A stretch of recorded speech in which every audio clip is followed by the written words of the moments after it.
일본 시작하겠습니다. 저는 진행자 이지혜 기자입니다. 지금 시장에서 과연 미국의 기준금리 인하가 언제 시작이 될까? 이것도 사실 궁금해하지만 정말 중요한 건 그 종착점이 어디인가? 이게 더 중요할 수 있다고 합니다. 이제 미국 잭슨 홀 미팅 앞두고 있는 상황인데 미국 경제에 대해서 어떤 시각으로 봐야 될지 궁금하실 것 같아요. 그건 채권부의 글로벌 시황을 참고하시면 됩니다. 자, 오늘도 월요일에 뵙는 분이죠. KB증권 박준우 연구원 연결하겠습니다. 연구원님 안녕하세요. 네, 안녕하십니까. KB증권 박준우입니다. 네, 반갑습니다. 자, 7월 CPI가 의미 있게 좀 나왔습니다. 40개월 만에 2%대에 진입을 했습니다. 이걸 보면서 그렇다면 미국 이제 인플레 전쟁이 끝난 건가요? 이렇게 질문하시는 분들도 계시더라고요. 어떻게 보세요? 네, 최소한 올해 하반기까지는 인플레이션 전쟁은 거의 끝났다라고 봐도 괜찮을 것 같습니다. 이번 7월 인플레이션 지표 이전에도 이미 인플레이션이 둔화되는 추세는 한 2-3개월 정도 이미 나타나고 있었습니다. 이미 인플레이션이 낮아졌기 때문에 지금 정도만 나와도 인플레이션 걱정은 굉장히 낮다라고 말씀드릴 수가 있겠고요. 제가 인플레이션은 전월비 상승률도 보고 전년 동월비도 보고 또 팬데믹 이후로는 특히 3개월, 6개월 연율 이렇게 조금 단기적인 추세를 나타낼 수 있는 그런 기간들도 잘라서 봅니다. 3개월 연율이라고 함은 최근 3개월 동안의 인플레이션을 연율화 시킨 겁니다. 그래서 최근 3개월 동안의 추세가 1년 동안 이어진다라고 했을 때 미국의 연간 인플레이션이 몇 %냐를 보여주는 숫자라고 보시면 되는데 헤드라인 CPI, 모든 항목을 포함한 CPI는 3개월 연율 0.42%고요. 이미 굉장히 낮죠. 그리고 근원 CPI 인플레이션은 3개월 연율 기준으로 1.6%입니다. 이 근원 CPI의 3개월 연율 수치가 2%를 하회한 것이 2021년 이후 처음입니다. 제가 하반기에는 최소한 인플레이션 전쟁이 끝났다라고 말씀드린 이유가 결국 근원 인플레이션이 연준이 목표로 하는 2% 아래쪽으로 추세가 지금 잡혀있기 때문에 지금 당장은 인플레이션을 크게 걱정할 필요가 없겠다 이렇게 말씀을 드리겠고요. 이번 인플레이션 지표에서 사실 주거비 인플레이션의 하락세는 굉장히 더뎠습니다. 오히려 지난달보다는 반등하는 모습을 보여줬는데요. 이걸 이제 양면적으로 볼 수가 있을 것 같습니다. 첫 번째는 주거비 인플레이션이 낮아져야 전체 인플레이션 레벨이 한 단계 더 낮아질 수 있을 텐데 이 부분은 시간이 조금 소요될 수 있겠다 라는 부분이 있겠지만 반대로 생각을 해보면 주거비 인플레이션이 크게 내려오지 않았음에도 불구하고 다른 항목들이 전반적으로 다 낮게 나온 거거든요. 그러다 보니까 그날 실제로 시장의 반응은 금리 하락으로 나타났습니다. 결국에는 인플레이션 하향 안정 추세가 지속된다는 기대, 그리고 그것이 연준의 기준금리 인하 기대로 이어질 것이라는 그 기대가 더 확고해지면서 금리는 하락으로 반응을 했고요. 인플레이션 관련해서 한 가지 보조 지표를 소개를 드리자면 지난주에는 7월달 NFIB라고 하는 기관에서 발표하는 미국의 소기업들을 대상으로 한 서베이 결과가 발표가 됐습니다.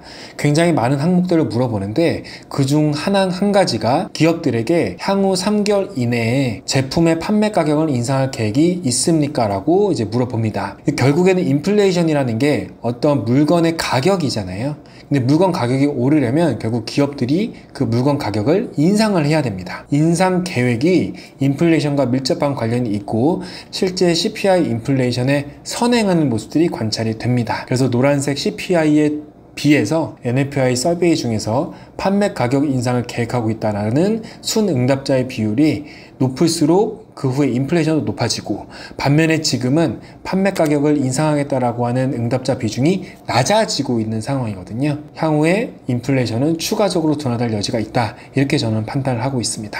결론적으로 인플레이션은 하반기에는 큰 걱정을 할 필요가 없겠다 이렇게 말씀드리겠습니다. 그런 거 보면은 경기 침체 리스크는 조금 더 낮아졌네라는 생각이 듭니다.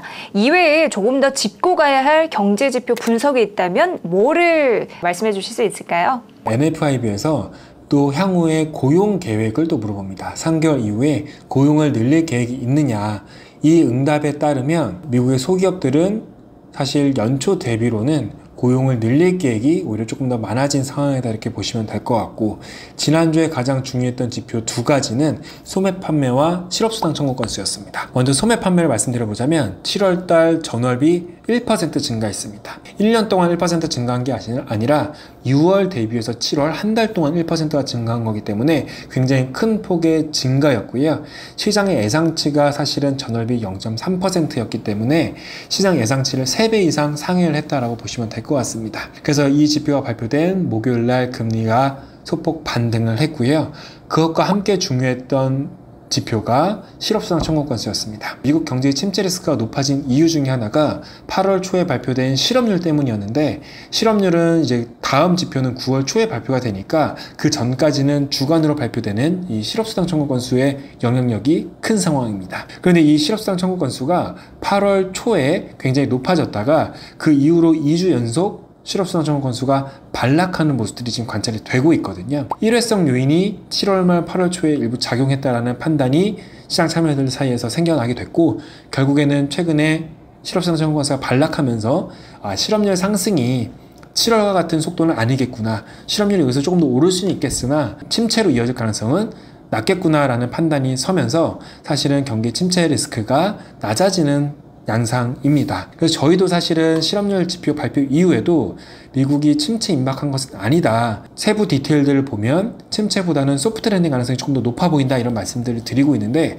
최근 데이터들은 그런 전망들을 조금 지지해주고 있는 요인들이다, 이렇게 봐주시면 좋을 것 같습니다. 이뿐만이 아니라 결국 시장 전망을 함에 있어서는 비농업 고용자 수를 굉장히 중시를 합니다. 사실 한번 생각을 해보시면 실업자가 많이 늘어나기 전에는 고용이 먼저 꺾이는 게 맞을 겁니다. 결국 고용을 줄이고 그 다음에 해고자가 늘어나는 그런 전개가 일반적이기 때문에 앞서 말씀드린 신규 실업수당 청구 건수도 중요하지만 결국 비농 고용자 숫자가 향후에 경기를 가르는 가장 중요한 지표가 되지 않을까, 이렇게 생각을 하고 있습니다.